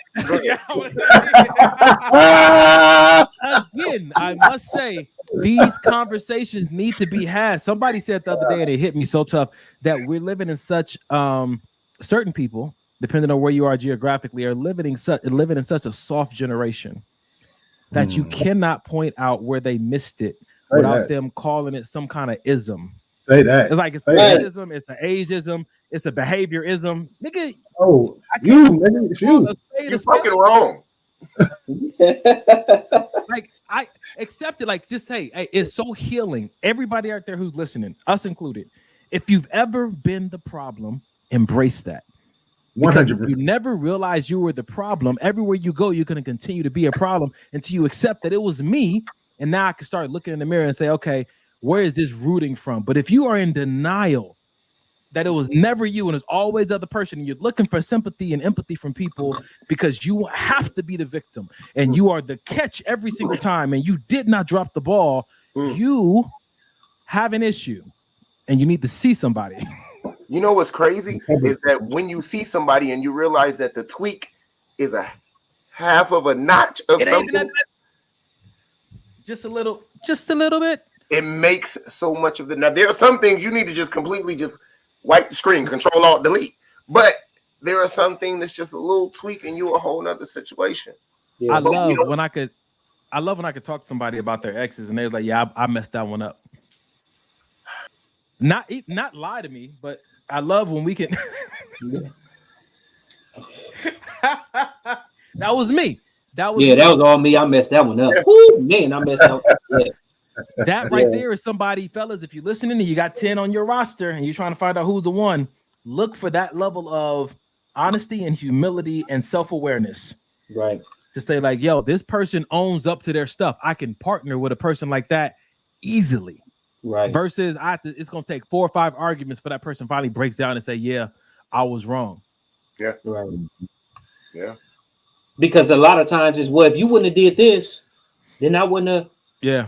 Come on, man. If you don't go somewhere. Right. Say that, Elise. Say it again. The problem are the people who don't want to do the work. It's always going to be work. That's the thing. That's it. Any relationship. Life is work. Make the shirt. Life is work. Any relationship you have with anybody, and it's not just romantic. Even yourself. Right.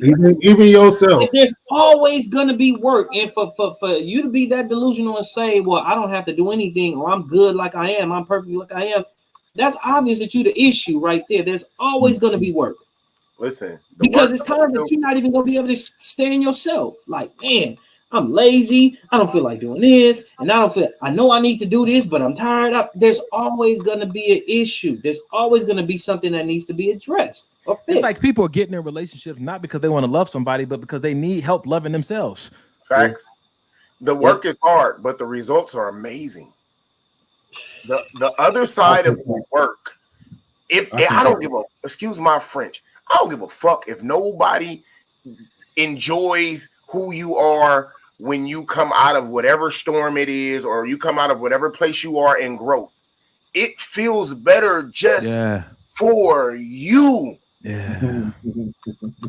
Damn everybody else. I guess we just figured it out. Yeah.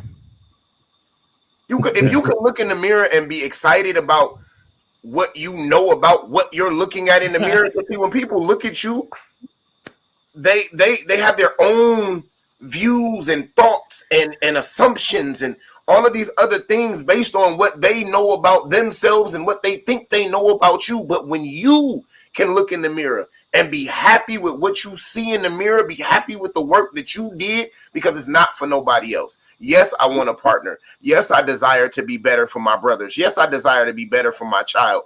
But I need to be better for me, because when I wake up in the morning, it's just me. Even before I can go into where my kid is, it's still me. Before I can say hello to my partner that may be in the bed next to me, it's still me.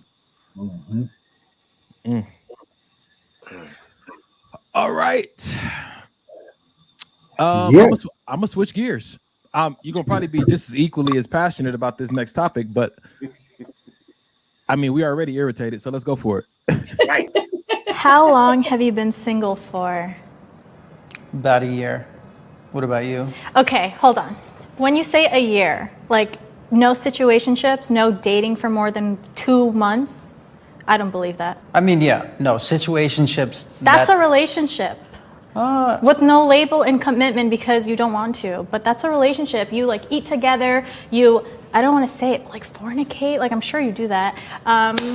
You go on dates, you hang out, you text every day. Like that's I'm so sick of this generation pretending like a situationship is not a relationship, because it is. Just because they're not going to be your spouse doesn't mean they're not a boyfriend and girlfriend. And I think people need to admit that. And I've been guilty of it too, but it is what it is. Like if I think of like my last relationship, no, there was no label, but it was everything a relationship is. And that's what everyone does these days. And it's like annoying. Like don't be so pathetic. I'm not saying it to you. I'm just saying to the general, whoever's watching this, take notes. You guys are dumb. How this bitch. Poor Pretty guy. much. Poor Pretty guy. much. Oh man. That guy, he didn't know what he answered. Are you gonna let my man even talk? You ask him a question and let him say nothing. You're pathetic. I'm sure you fornicate though. I'm sure I know for sure you do. You smell like a fornicator. Man, that brother, did you see his faces the whole time? Yeah. I was just trying to give you an honest answer based on what I believed a relationship was, or else they wouldn't call it a situationship. Like you should have been more specific with your question. Like, and now you go on this whole rant. It's like, baby girl, man, like that was tough. That's it. Man. And then she said, that's what I don't like about this generation. We're the same age, first of all. Ho. Why? What is? Come on, knock it off.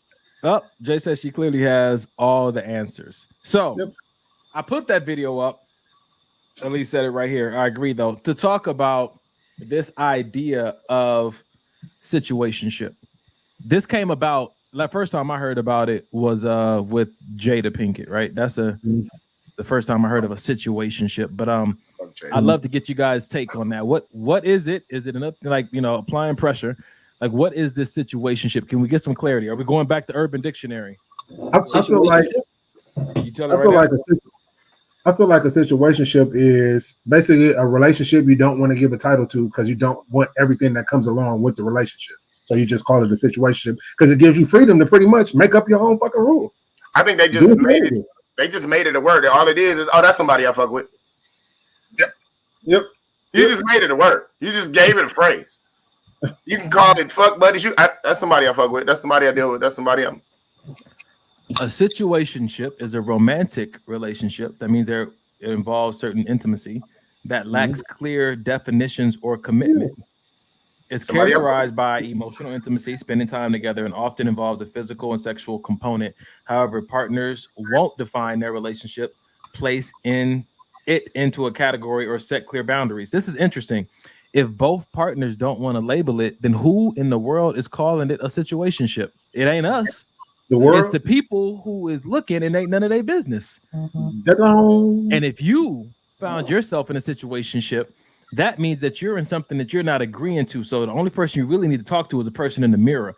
You can vacate whenever you want to. You're not stuck in a situationship. A situationship is what other people who are onlookers call something that they don't understand or they don't agree with. But if you're saying that you're in a situationship, you're saying that you're somewhere that you don't really want to be for no apparent reason, because you can always leave.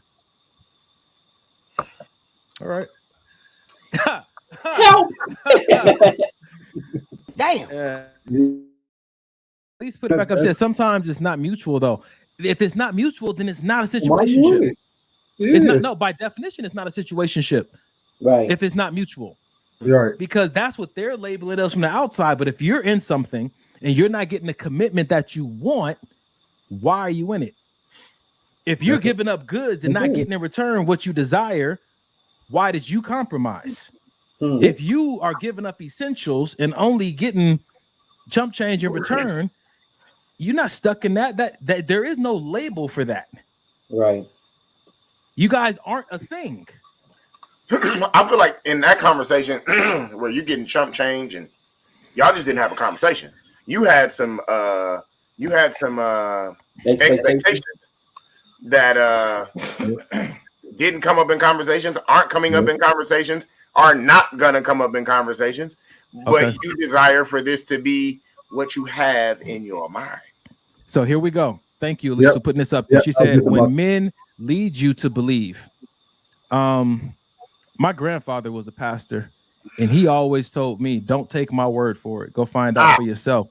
The only person that can lead you to believe, and I'm speaking from, very scientific, biological or psychology standpoint, you have to take in and accept that belief. Somebody can lead you there, but you're the one who has to accept it. Verify if what they're trying to get you to believe has any validation to it. Like, that's our responsibility to verify if this is an empty promise or not. If there's something that comes along with this, get a deposit or whatever it is that you need to verify that this is actually what I believe it is. If you're just taking somebody's word for it, I mean, I ain't gonna front like I ain't never done that before. I've taken somebody's word for it and found out that it was an empty promise. But as soon as you find out, then you have every right to back away. You're not contractually in a contractual agreement to stay in that until clarity comes. No, you're not. Yeah. So I think situationships happen when people don't have a conversation. When you don't have a conversation and say, look, you automatically, you hang out with somebody, y'all doing what y'all doing, and you assume that you guys are whatever that you think is supposed to be. And you have this assumption in your mind, oh, we're this, we're that. And now you in this so-called situationship because you never bothered to have a conversation because you're scared of the possibility of the results may not be in your favor. Having that conversation like, oh, man, and do I just want to just sit here and ride this out with old girl, or do I want to ride it out with old boy? If I say something, they may not tell me what I want to hear. Do I want to mess up what's potentially a good thing right now? Or, like whatever it is, have the conversation. And if the conversation is not going in the direction that you want to, have the guts to walk away and say, no, this is not what I want. I'll say I was just about to said, comment. Def have verified some people just like to play games. It's unfortunate, man. I think it's very unfortunate that I think that the more you're exposed to that, for me personally, the more suspicious now I become. Because I'm the kind of person that wants things to flow organically. I don't want to have to stop and get lawyers involved in contracts. I would love for it to just be like, yo, we flowing in this. Yeah, we know what we doing, right? Yeah, and then just move on down this beautiful, but there's some shysters out there. You know what I'm saying to you? But they're not to blame. It still comes back to us. I was just about to say that because I was reading what she said. She said she definitely verified some people just like to play games, but then that means that you're aware that they're playing games. So if you know they play games, still, I say, why are you still in it? Oh wait, what did you verify then? That's what I'm saying. Like okay. I still don't understand how you can verify and then say that they like to play games. Well, I mean, your verification tool can be off. Your verification. What are you using to verify if someone's playing games or not? Maybe that's where some adjusting needs to happen. But even with that, usually when somebody says people like to play games, unless they're playing a game with themselves, they have to be playing a game with the other person. The other person is you. So they can't play the game by themselves. So either you're playing the game with them by even just being there, or you're not going to be there to cut the game off. Yeah. I say like this, man. I think relationships like this, and in general, they work better in community because sometimes you're so into that person that you can't see. Yeah. Oh, yeah. You know what I'm saying? So I think a good way to verify sometimes is taking them around other people that care about you and people that have, been down the block a few times. Because I'll be real. Like, I could be so into somebody that I'm missing. I think I'm verifying, but I'm verifying from a bias. Verifying from a bias. Yeah. Which we when we're in it, we naturally do that though, right? When we in it, and we just love this thing, whatever it is we in, we don't necessarily see what everybody on the outside see. So she said she found something in the bathroom. She cut it off when she found out. So for me, this sounds like I found out I was in a situationship. I'm not presently in one, and I don't know what to do. So that can definitely happen. Like, Yeah, oh 100%. shoot, I was 100%. in one at some point. I'm not in it now because to be in it and know that you're in it. Yeah, that's an 811 call.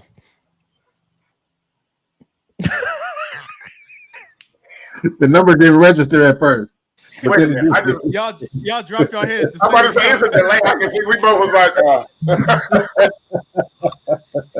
yeah. I'm having a personal crisis. I need somebody to. I need help. God damn it! Oh man, 811. We got time for one more video. I want to see if we should do. What is this one about? Unpopular opinion. Whenever. Jesus. What was that? What was that? All right, let's do it. I mean, we got 8 minutes, but maybe we'll pick up next week. Sheesh. Oh boy, this is gonna be good. Unpopular opinion. Whenever white girls are with black dudes, that pisses me off. Because why are you with her and not with me? Literally, like that's what I'm saying. I'll tell you why they aren't with you. 1, you're bitter. 2, you're giving jealous energy. And 3, you're racist. And a high-value black man does not want to be with a bitter, jealous, racist woman, no matter what color you are. Thank you. You could just end the show. All right, cool. You need to go to therapy. You need to go to therapy. Jeez. Anybody got any comments on that before I put the number up? Ladies and gentlemen, if we said something tonight that might have triggered you or brought up some thoughts and some emotions that you're just not comfortable sleeping with tonight, real talk, this is a real number. 988 is a number you can call if you're having a personal crisis. It's a suicide crisis hotline number. Real talk. Finding out that you were in a situationship or finding out that you're in one now, or that can be heavy on the heart and on the mind. It's not always an easy thing to navigate emotionally, psychologically. Do it with help. Get the community. You never know, man, what this number might connect you to. A support group, a psychologist, a therapist. Maybe even the person you're talking to might connect you with some coping mechanisms. Like the other night, it was 11:30 at night. I just went down the street and started playing basketball. Like that was the therapy that I needed. I needed something that connected me to my childhood. And I just needed to be alone and go. Yeah. I was at Vineyard. Yep. So 11:30 at night at Vineyard. But they gentrified the neighborhood, so it was safe. 988. What definitely Jesus. Well, gentrification has its benefits. Y'all gonna take my black card? Okay. All right. No, you mean keep it. He never gave it back to you. Keep it. Hold on to it. That's true. 988 is a number you can call. We love to get this out at the end of every episode because we know that for real, though, some of the things we say may stir some things up for you. We want to be able to lead you in the right place to have the needed conversations. Something may have come up for you tonight. You can call this number. You can go online 988 and chat with somebody online as well. And they do follow up with you. They do connect you to resources. We had a few people reach out. So yeah. Anything else you fellas want to say before we get out of here? Nope. Wow. Listen, I just appreciate this because we haven't all 4 of us been on here for a minute. I don't know the exact amount of months, but having you guys, all 4 of us, back on the show together, I really do appreciate it. There was a time there when I was just being quiet because I was literally just watching and listening to the conversation that the 4 of us just haven't had in so long, and it felt good to me. I know it felt good to the audience, man. I just want to say to you, brothers, I appreciate y'all, man, for just, the words of wisdom, having your own points of view, the swift kicks in the ass when needed, the conversations when I'm fucking up, and the conversations when I'm doing well, man. I just appreciate it all, and I feel like everybody should have someone that they can say that about, or people that they can say that about, man. And I'm just blessed that I do have y'all to be able to say that about. That's good stuff, man. It's it feels good to be welcome back. That's definitely a good feeling. Bring it in for the real thing. Bring it in, guys. It's definitely something that is refreshing to the soul. We are honest. Everybody's growing. Everybody's growing in this show, in their own directions, in their own positive manners. But that's the thing. It's growth and positivity for everybody. Nobody's stagnant. And sometimes things don't look the way we think they're going to look in our minds. But it is the bond through Christ that we have that allows us to look at it from a non-human eye. And that is what makes the difference in these things. So when I say that it feels good on the inside, it feels good to my spirit. A carnal mind as a man, we can have our differences, we can have our collective thoughts, but I'm connected to you, brother, spiritually, and I'm refreshed today, and I appreciate that. And I'm not even on y'all coast right now. Tonight was a pleasant surprise, man. It was a pleasant surprise. I hope y'all can stay on for at least 3 minutes afterwards. Oh yeah. But yeah, tonight was a pleasant surprise. Y'all get enough of our conversation, but of course we still have some stuff that's just reserved. This is what we give you guys during these 2 hours is a contribution back to our community and back to our generation. But we practice what we preach. Y'all not invited to end every conversation, and we teach you that not everybody should be invited into every one of your conversations as well. Not everything is for online. Not everything is for public consumption. Identify what is, bless your generation, and then log off. Thank you guys for coming out. Man.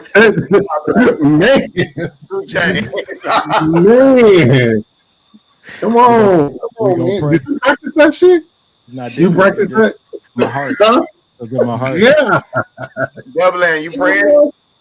Nah, go for it. Yeah. Go ahead, take it here. No fad. Wow. Dear Heavenly Father, Father God, we thank you for the many blessings you stored upon us. Father God, we thank you for the good, the bad, the indifferent, the unknown, the opening of the knowledge that you have for us, Father God. We're grateful for, most of all, the understanding that we don't have, because we know when we get it, it comes from you, Father God. We thank you for this fellowship. We thank you for the ability to give to our generation, and it be from the heart, Father God, from the knowledge that we have experienced through the traveling of life, that we know in this travel you have never left our side, Father God.